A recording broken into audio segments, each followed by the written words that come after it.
Hey everybody, welcome back to Author Eke. Today we have Laura Bohl, and she is not only an author, she is a marketing individual and a brand expert. So this is really good for you guys that maybe just your first book or many books, but just haven't built that brand yet, because she's going to explain why that brand is so important. And if you want to know why, just look at Jack Carr, right? That's why that brand is important. So all yours. Take it away, Laura. Oh my gosh, what am I saying? What am I supposed to say? Yeah, that's a lot to cover. Yeah, well, we got time. So, So, do you want me to just introduce myself? yeah, introduce yourself and then let's talk about your book Okay. and why you wrote it Okay. and some other things that, kind of come into from the brand perspective. Okay, great. Well, so I guess my background. So I'm Laura.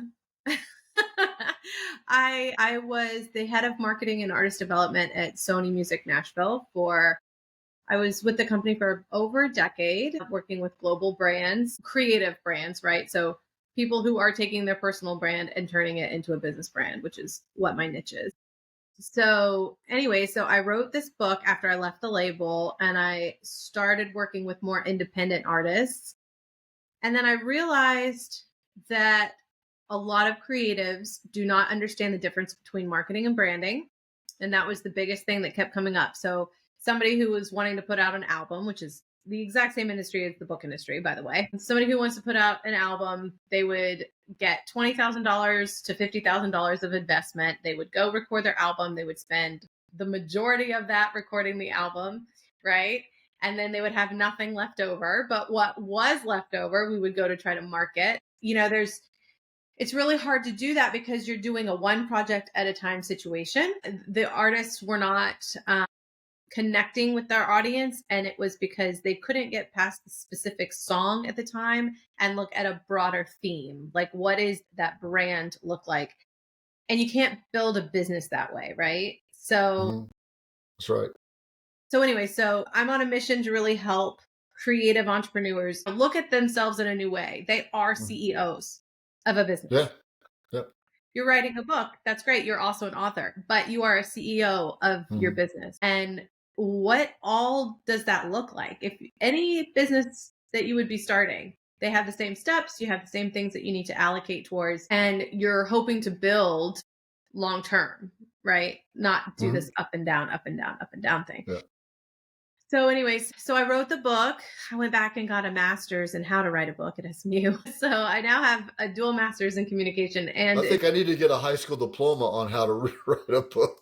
yeah, I definitely did not. Well, and the funny thing is I always thought I was going to write a book, which is weird because I've always been like a teacher. There's always been a Mm-hmm. teaching aspect to what I provide. And I have been an adjunct professor at SMU and some other colleges in consumer behavior and music marketing and music business. And it's funny too because I don't really consider myself in the music industry anymore because the book has a broader um, target than that. It's all Mm-hmm. creative entrepreneurs. Yep. It's my client base now. I work with everybody from sculptors to TV personalities and Emmy award winners to national heroes and icons But I'll to put a disclaimer: you have not worked with P Diddy. I have not worked with P. Diddy, not even when I Okay, was in college. I want to put that disclaimer out there, folks. Disclaimer. Never even met the guy. So yes, but so I'm in all industries and I do a lot of CEO thought leaders now. And that is of course a lot of authors because of that. So it's kind of funny working with authors and also being a bestseller myself. I think I had the benefit of knowing the branding and the marketing process going in as an author, but also understanding deeply the way that the industry works, the wheels on the spoke, because it is identical to the music industry. So I knew everything about copyrights and legal issues to publishing, the different publishing options to, you know, and I always to the marketing side. And I always tell people, I had somebody the other day actually email me that they, for a client, and it was an author.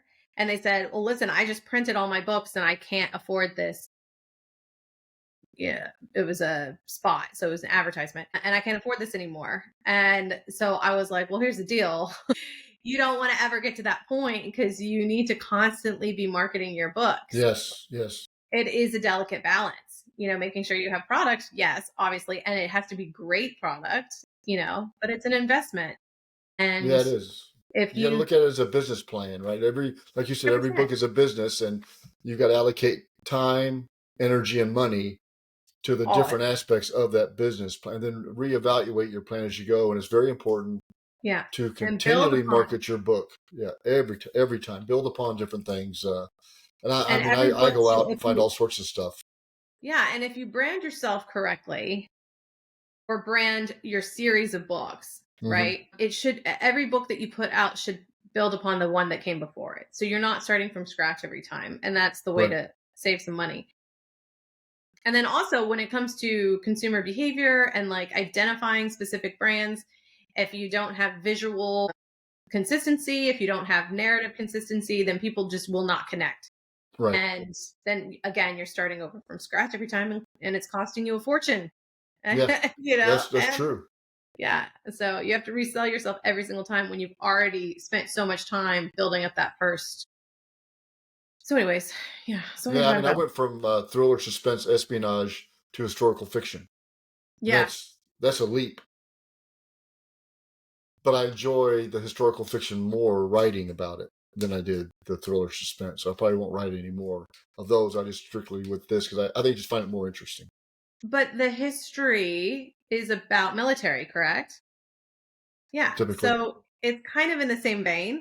yeah, You can find the same, and that's the thing. This is what I do with my it's almost the clients, right? same audience. Yes, it's the same audience. It's you can find the same themes and the same because it's still you. You're Right? still going to write what Yeah, interests you. yeah, yep. And so those are going to come out in the book, right? So, yeah, even like there are people that write nonfiction and then they go and write creative fiction, or, there's people that are all over the place, but typically there's some kind of through line that you can identify and brand around. Yes. I interviewed Jack Carr and James Scott yesterday, and they're starting a new series called Targeted. And their first book comes out, I think, Monday, Targeted Beirut, or Tuesday. So it's another offshoot. It's historical. It's not fiction. It's history. It's a great book. I read it. It's a fantastic book, actually. So they're making that leap, but he's able to do that because of the brand that he has and clout that he has with his publisher about, hey, I would like to do this. But a lot of what would you if you were to somebody say, hey, you know what, Laura, I've got $1,000 or whatever. Should I, Facebook? Is it a website? Is it where should I allocate that money for the best return? And I'm gonna tell you right now that I'm about to because I was stupid enough to some of these book promoters on Instagram and stuff. A couple of them, I'm about to nuke them because it's all fraudulent and fake, Oh, yeah. and they're not. They're based mainly in India, and I'm about just to roast two of them. But I don't want anybody else to do that, so I'm gonna put out a PSA about that here next week if they don't come clean real quick. Yeah. I mean, there's a lot of those. So, okay. So, to the initial question is Yeah. when it comes to marketing, everything you do, every single communication channel that you choose, and every single message, all the messaging and how you message is dictated by what the brand tells you. Okay. So if the brand has this as a purpose and this is a shared value and this as the brand pillar, characteristics, and this is the target audience that this would attract to, right? And Mm-hmm. the psychographics of your audience and how they react to things. That is baseline information that you have to have in order to decide what social media platforms. I have brands that don't make sense on any social media platforms. Right. Okay. So, yes, everybody baseline has to have a website. It is your only asset that you own Mm-hmm. on the internet, right? Every other place. And so I always call it like your internal assets basically versus the external, because you can do an interview with somebody, but that lives on their platforms and you don't have control over editing Mm-hmm. or what that looks like. Right. You have no Yeah. control over how it's used. And it's the same thing with articles that are written about you or any of those things, right? So on your website, you can control the narrative and what you want to say and how you want to say it. Hmm. And obviously capture all the people coming in. It's your Yeah. only way to really capture everything, because you can have 1 million followers on Instagram. Instagram shuts down tomorrow and you have absolutely zero, Or they right? shut you down, right? I've Either had, it or. will shut you down. I know somebody who recently got banned from LinkedIn. What? And it That's was, tough. That's hard to no, do. it's actually not tough, because Really? Oh my yeah, God. she really didn't do anything or say anything that should have gotten her banned. And then it was this approval process or appeal process, and it was a differencing of opinions with somebody else that she knew, okay, that got her banned from. And she had spent I mean, we're talking at least 5 hours a week and all this energy and time and resources building up her LinkedIn profile Yeah. and her business page. All of it gone. All of it gone in one day, right? Wow. So you have to have a website. It's the only thing you can control.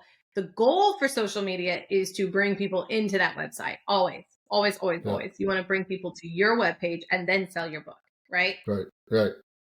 So that you can capture those people. But anyways, the gist is there's an infinite amount of marketing possibilities and places that you can go. You can do sponsorships, you can do speaking, you can do appearances and partnerships.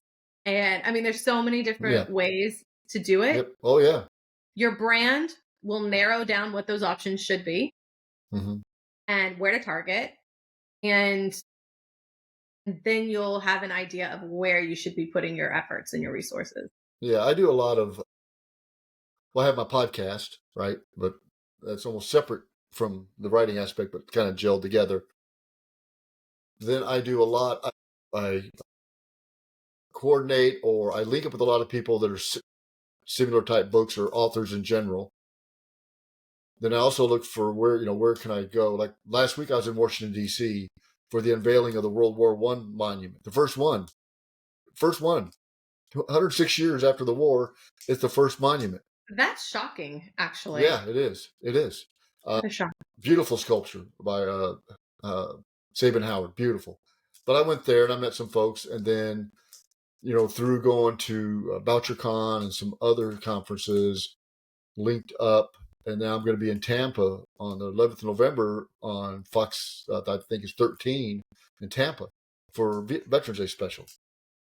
So then I reached out to the organization that guards the Tomb of the Unknown Soldier. I asked, hey, can I interview some Sentinels? So I'm going to do that. So that's all that promotion. I'm not going to promote the book too much off that because I don't want to. That's desecration. I don't want to do that. But It's more just going out there and branding. get that knowledge. It's branding in the sense of you're in the places that you're passionate about. Yes. It helps with your narrative. And yes. it solidifies the narrative, I should say. Exactly. So there's a lot of free stuff out there that you can get. Just joining some associations or join the conferences. Pick out which one is right because some of them may not be the best. And I find it, and a lot of people, I found out the author community is very. I know from the thrillers and historians and things like that, is very symbiotic, right? Everybody wants to work together. I haven't heard the same in the romance field. I've heard they could be a little. It could be a little. I don't know why. That may be totally false. That may be totally false. That's what I heard. That's so interesting. I don't know the ins and outs of the genre wars. Well, they're genre within genres, so it's just crazy. Yeah, well, that's true. That's true. The subsets. I'm squarely in nonfiction, so I'm considered the boring category. Although I No, have not to really. say, my book is very storytelling. Let's see your book.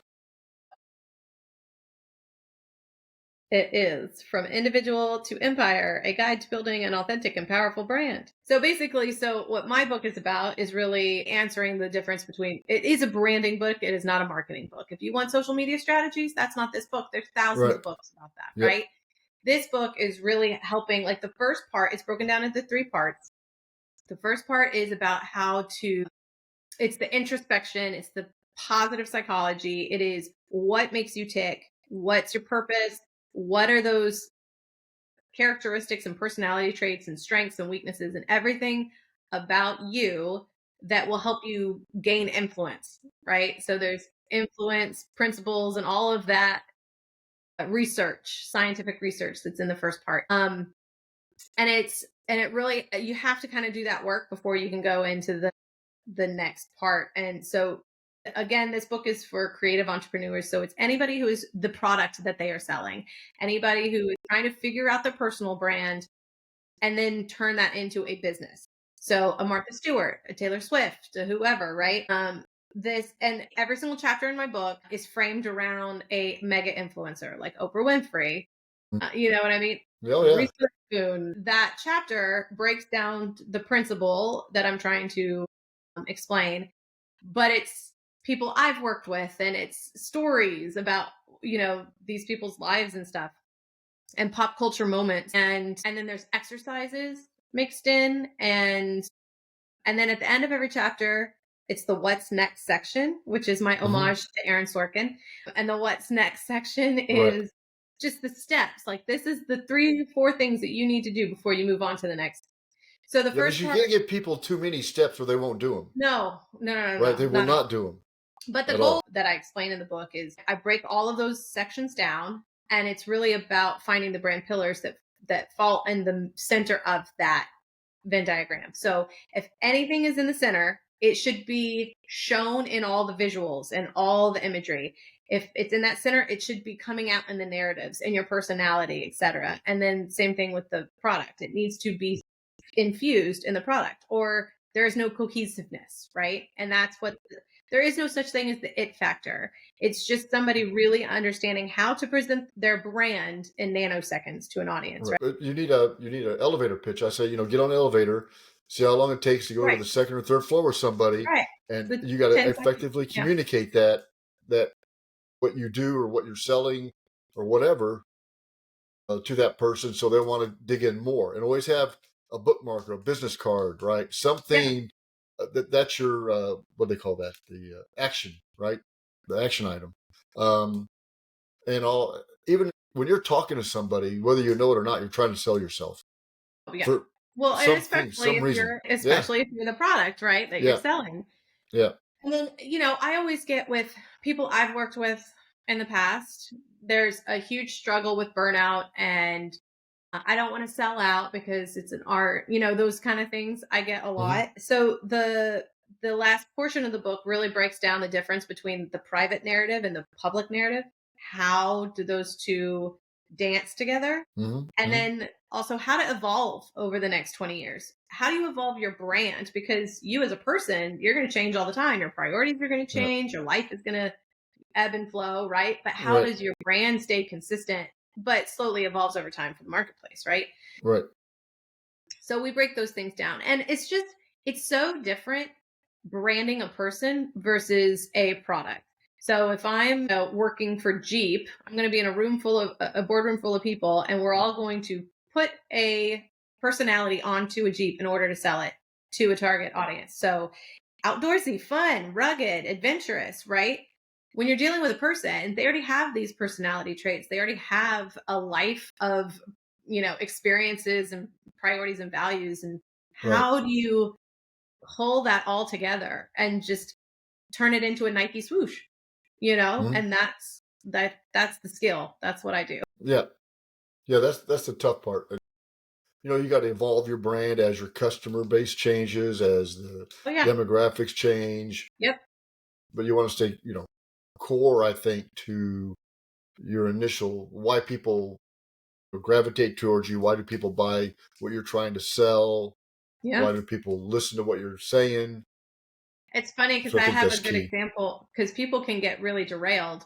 And COVID was a good of companies either really thriving and leaning into their brand or companies just burning to the ground. And I have one example of a local spa that was a sport. Well, it wasn't a spa. It was a massage therapy. And they focused on sports injuries and things like that. But with COVID, they were not getting as busy as so instead of coming up with other sports related products or services that they could provide to that community, they instead expanded into like a spa where it was like peaceful and calm and serenity type, and redid their business and everything, and it failed, right? Right. Because you've just lost your core consumer. You've lost the They should have core. focused on carpal tunnel. They should have Do focused on I? carpal tunnel and game injuries. That's what they should have. There's so many things that they should have Or done. Zoom burnout or something. Yeah, exactly. Yeah, they could have Yes. done like headache massages or something. Exactly. Yeah. Yes. There's so many things that they could have done, and instead they tried to pivot in a way that didn't make sense for their brand, and then and they even had to change their name. Like, that's the thing. If you change something like that, everything has to change. Yeah. Everything has to change. And then it's a fortune, Yep. and then you're going to crash and burn. Try to change a podcast title. You can do it, but it is painful. Well, everything, that's the other thing too. It's like there's certain things that you want to market research before. Yeah. Oh, yeah. Yeah, exactly. Because it's just so much harder to rebrand afterwards. I have a whole section in my book about Disney kids and Disney stars and how they don't actually get their own brand. They are under the Disney umbrella. Of course. That's the problem when they all try to expand and go outside of their Disney shows and grow up. They have to completely start from scratch. And it's really hard to shed such a powerful brand like Disney. You know what I mean? Oh, yeah. In order to do that. Anyway, so I have a whole thing about Miley Cyrus in there and the whole that's a whole transference of something brands. else. Yeah, they go like 180 degrees just to be able to get And that's noticed. why she did it. She knew she had to just completely cut and done. Yeah. Start over. Yeah, that was she had to completely do that. But it was risky, right? Right. Like if the product didn't back up the change, then it would have been a disaster. Right. So there's lots to learn there on all the sides of that little case study. So it's very fascinating. Have you found, I'm sure you work with, I'm what do you call it? I'm the old generation, but I mean Gen Z, whatever, millennials. Are their generations more perceptive to advice or how to brand than others? So it's funny. Women versus men? I've had clients that are in their 90s. Baby boomer. That's what I am. Yeah. I've had clients in their 90s. I've had boomers. I've had Gen Z. Yeah. So I've had them all over the place. And I don't think I do not see a distinction or a difference between each one when it comes to understanding branding. Okay. I think they all knew that they needed branding and they knew what they were trying to say, but they didn't know how to say it or, right. They just needed clarity. So that's what I always say. I provide clarity and confidence. And some are more tech savvy, so that helps with the ability to, so once you tell them or you advise them what they should do to be able to get that out but cheaper. See, that's the marketing side. Exactly. So that's the marketing side. So I'm just I'm just helping them clean up the foundation of the house. Right. Right. And I do have marketing clients that were branding clients that have stayed around and want to amplify what they're trying to do. But it's two different things completely. I think you have to get your brand, then you have to get the marketing around your 100%. Brand. Yeah, if you start your marketing without a brand, you're wasting money and resources. Yeah, you have to be consistent on the brand and very creative on the marketing aspect of it. Yeah, absolutely. And the majority of the time when people come to me, they're confused because they're all over the place on their marketing messaging. They're like, maybe I should be saying this. Maybe I should be saying that. Today we should be pushing this and tomorrow we should be pushing that. And I'm, I don't know if I should be saying it this way with this tone or if I should be saying it this or what about this visual? That's what I clean up. Like that does not need to be happening. You should have clear content pillars. Oh, by the way, content pillars are different than brand pillars, but content pillars are, again, derivatives of your brand pillars. So everything comes from the brand first. If you don't have the brand, you will constantly question yourself on the marketing side, question the business, question what your next steps are from a business perspective. Or a lot of my clients also come to me because they're like, I want to build this product, that product, this. How does it all come together, right? Because you're Mhm. talking about 5 different revenue streams sometimes. I have one client right now who's got, hold on, one, two, three, four, five, 6 different revenue streams. Wow. Different, I mean, total different revenue streams, right? Not just products. And I think I actually, have the opposite. I have my stream is going out and not coming in. so I'm a like, salmon. I'm a salmon. So yeah, that's all. against the stream. So yeah, I mean, so my job is to make what's the one brand that's going Right. to be the parent company for all of these, right? So yeah, I get it all over the place, but even if they're not tech savvy, they understand. They know the Oh yeah. need of the branding, and they know, and they appreciate the process. Yeah. Relating back to the author community, the first thing you hear folks, create a brand, right? What do you think? What are you going to write? But how's that brand going to be able to? How's your what you're writing leverage that brand? And then how are you going to go ahead and what kind of Chatsi are you going to give away? 'Cause But see, and that's the thing that most people, when you say, "What's your brand?" most people think only visuals. I need a yeah, logo. Oh, I need yes, colors. exactly. But that's not what a brand No, you is. need a Oh, message. You need a yeah. clear, concise elevator pitch. What's your like? Each book needs to have a mission statement. What's that book supposed to do? Why did you write that book? And then leverage that. But again, your mission statement. Again, every book you're the brand, but every book is a marketing aspect of that brand. Yeah, it's And another what's your revenue brand? stream. Yeah. Yeah, exactly. And you have It's a two, three, product or line whatever. extension. So if you're thinking that you're J and J, right? If you're Yep. Johnson and Johnson, like, you got to think of it from that standpoint. Yes. How are you going to expand your product line? Exactly.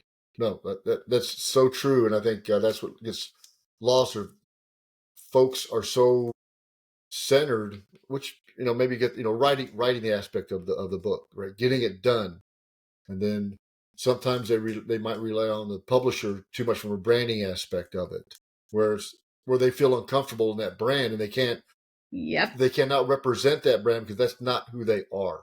It's Yes. not I will authentic. tell you, the most successful people I've worked with, Kenny Chesney, Miranda Lambert, all these people, they have a very clear vision of what their brand is. They are true Yes. CEOs of their Yep. company. They know exactly what their brand is. And so therefore they can go into a record label meeting with all the heads of the departments and Hmm. say, "Oh, that doesn't really work for me because it's a great opportunity, but that's not, I'm Right. going to say no to that. Right. Over here, this makes more sense for me." Yep. Those are the kinds of decisions that you have to start making. It could be a great opportunity, but if it doesn't make sense, it's actually hurting your brand. Yeah, there's so So, many distractions and so many shining objects so that many you got to be, distractions. stay center.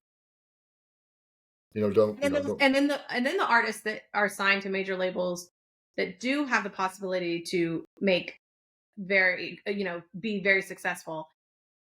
If they don't know their brand, then this head of department is telling them to do one thing. This head of department is telling them to do something else. Oh yeah, This head of department. So everybody's pulling them, and then they lose sight of everything, and then they question everything, and then those are the artists that don't get re-signed. Those are the right, artists that don't get their album launched. So I exactly. mean, that's the problem. Is if you don't know it, somebody else will try to convince you of theirs, and that's disaster.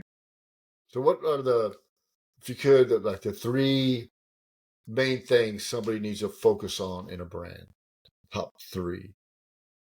Things. I think that I think it's more about understanding and redefining what branding is, right? Okay. So, understanding the difference between personal branding and product-based branding. That's the first Hmm. thing, like the Jeep example. Understanding the difference between marketing and branding.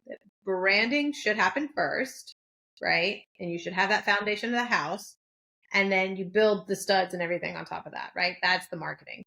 Um, the the aspect of branding, though, also never stops, right? You should always be strategically analyzing what that brand is doing, how it's Hmm. performing, because you want to get ahead of evolution, right? Right. And then I guess, what's the next thing? What else? How do you get Another, your brand out? How do you get the how, brand out? Well, that's the marketing aspect of it, Yeah. right? Okay. So Yeah. it's, and again, I can't, what I would do for one client is 100% different than what Right. I would do for another client. So I can't, It's a boutique.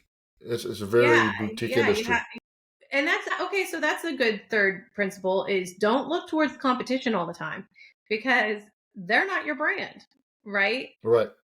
Even if they are targeting the same similar audience, you don't know what they're doing behind the scenes. You don't know Yeah. their day-to-day business, so you can't really compare. That comparison is the death of creativity, right? Like that really kills artists across the Yeah. board in every industry.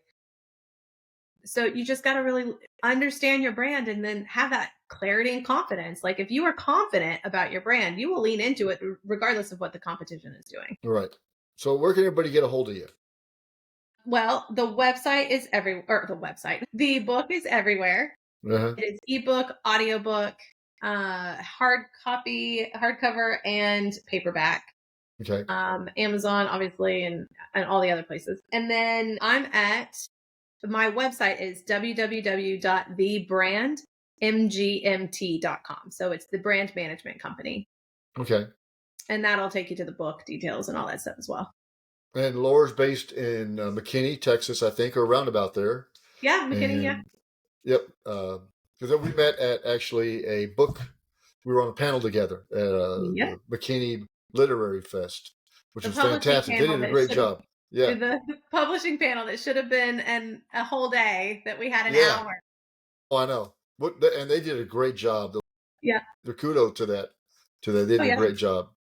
Yeah, So they if you're in did. the hood around here, even if you're not, check her out. Check her out. And again, you got to get the brand. And on the website, I do have a brand checklist. So it's basically, it's a one sheet. It's the bigger steps that I would take my clients through to make sure that, okay, you got this, you got this, you got that, from image, narrative, and product service. So Mm-hmm. that's a super helpful thing for a lot of people to get started. Excellent. To just reframe branding process, I guess. Excellent. Excellent. Well, Laura, it's been a pleasure having you on, Author Eke. You're our first brand person. So Yay. only I'm took used to that. 80, It's okay. 86, 87 episodes, but you came through. Yay. Well, hopefully it's helpful. Oh, I yeah, love the creative community and I want everybody to be able to focus on their creativity and their art so that they can, exactly. let the business wheels churn and they can be focused on that. So, Yeah. And authors, don't forget, spend every day marketing your book or marketing your product every day. Doesn't matter if the book is 2 or 3 years old. If you want to my recoup book came something out in 2020. So, and look at, still going strong. There Yeah. you go. I should say my ebook and my paperback came out in 2020. Yeah. We released the audiobook after that, and it was a instant bestseller on Audible. And then the hardcover came the next year, and then we were in all the airports for a year. So yeah, it's a Excellent. constant thing.